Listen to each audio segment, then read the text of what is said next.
Ooh, good morning, everybody. It's Charlie, and welcome back to the Chatting Leeds YouTube channel.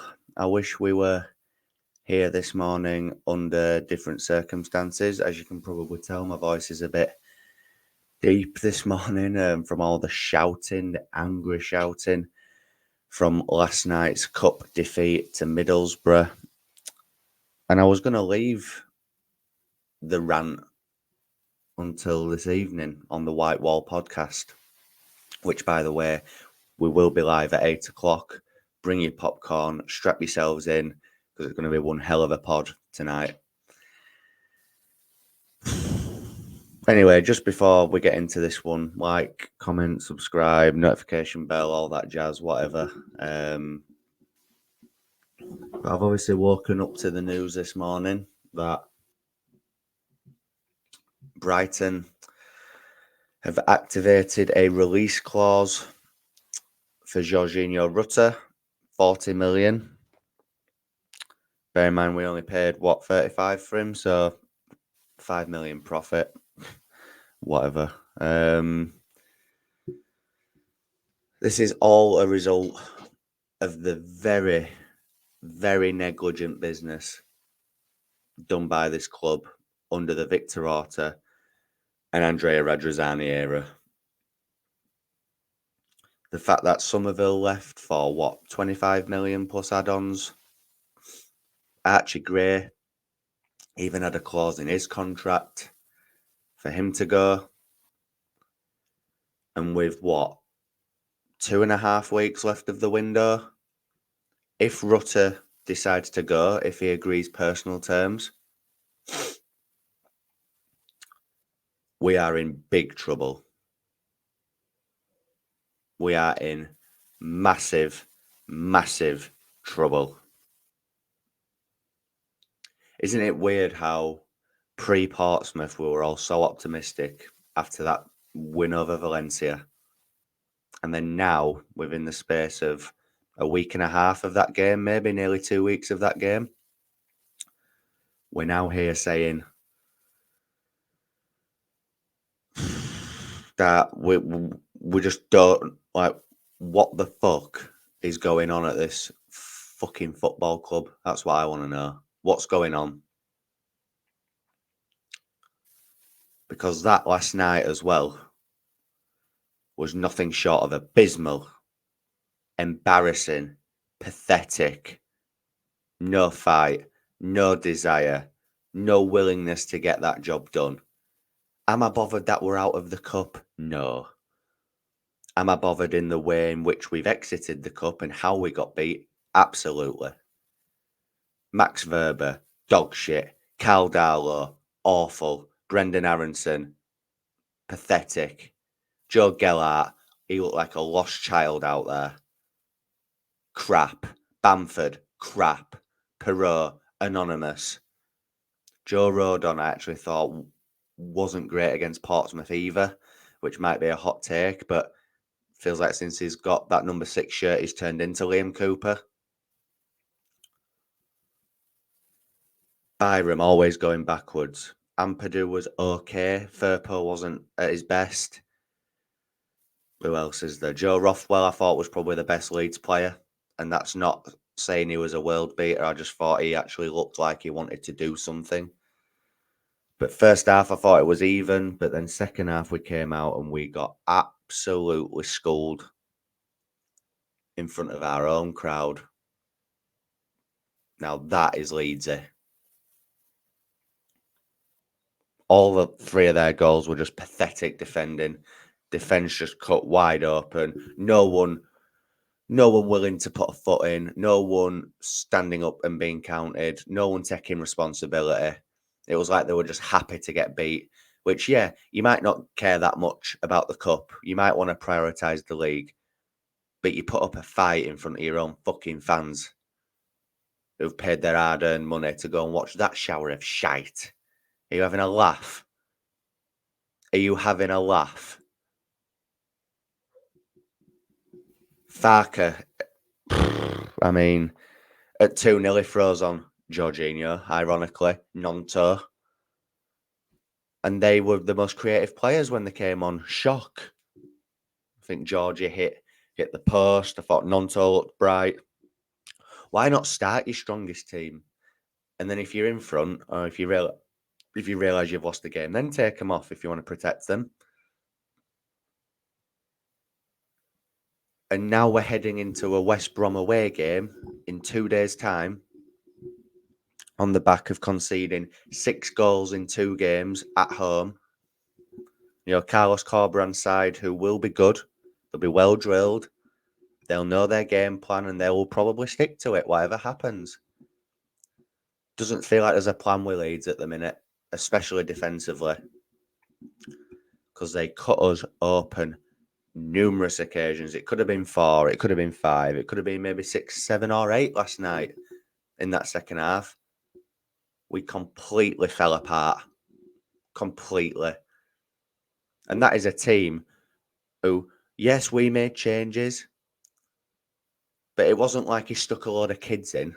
It was players that we all knew, established players, experienced players at that as well, some of them. Boro made 6 or 7 changes last night, and they still played us off the park. So I'm not having that excuse of, when we made changes, it don't matter. Yes, it does matter. Because that was dreadful. Dreadful. And then we wake up to the news this morning that Rutter might be going with 2.5 weeks left of the window. According to David Ornstein, the release clause has been triggered, 40 million. But it's now up to the player on if he can agree personal terms and actually agree to the move. So they can trigger the release clause all they want now, but it's up to Rutter. Does he want to go? All the noise we heard from him in pre-season, that little YouTube clip that he did, suggested that he wanted to get Leeds back to where they belong and be part of that potentially. But when the Premier League come calling, is it going to be too hard for him to turn down? So if he's in talks with Brighton, you would expect that he probably won't play at the weekend.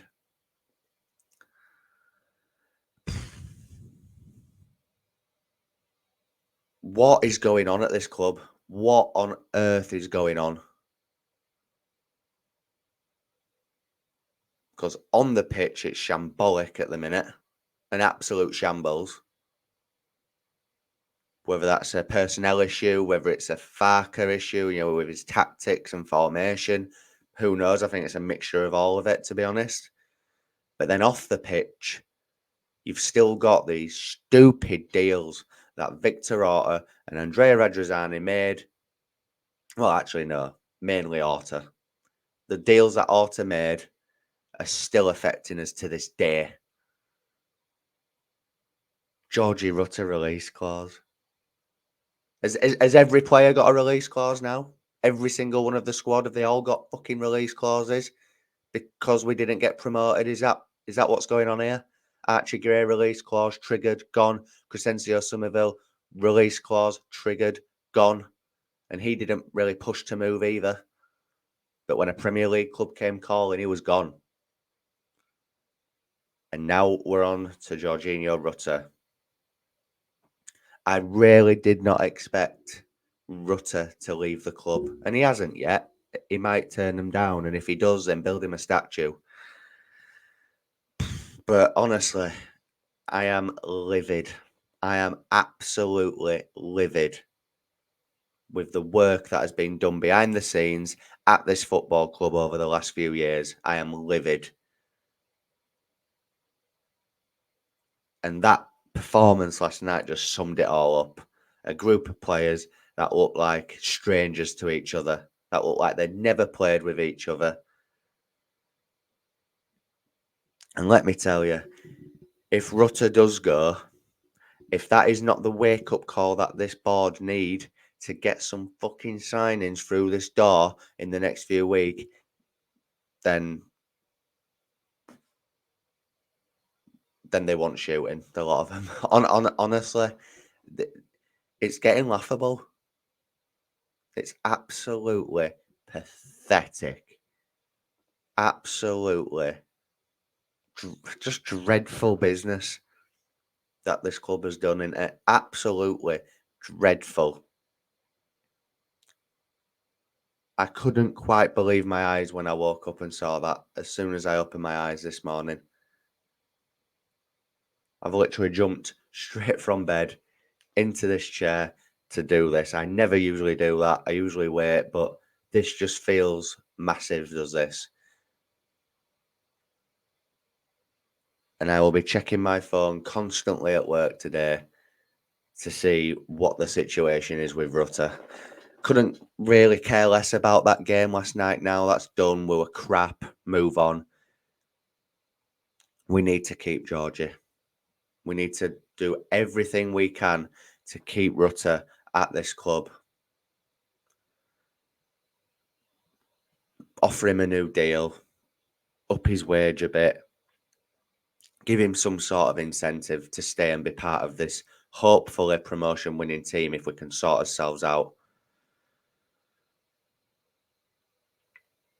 Because regardless of if Rutter goes or not, if that performance last night isn't a wake-up call to this board that we need players in and we need them quick, then again, I don't know what is. 2.5 weeks left of the window, people. 2.5 weeks. So yeah, I just thought I'd come on and get this rant out of the way. I do apologise that we're not here in better circumstances. But if you wouldn't mind smashing a like, that'd be appreciated. Please subscribe, drop your comments in. I want to know your thoughts on the Rutter situation, on the performance last night, and just the whole club in general at the minute. Hit the notification bell as well, guys. And yeah, like I said, we'll be live on the White Wall podcast at 8 o'clock this evening. It's going to be interesting. It's going to be entertaining. So make sure that you tune into that. Try your absolute best to enjoy the rest of your day. And yeah, I'll see you in a bit. Cheers.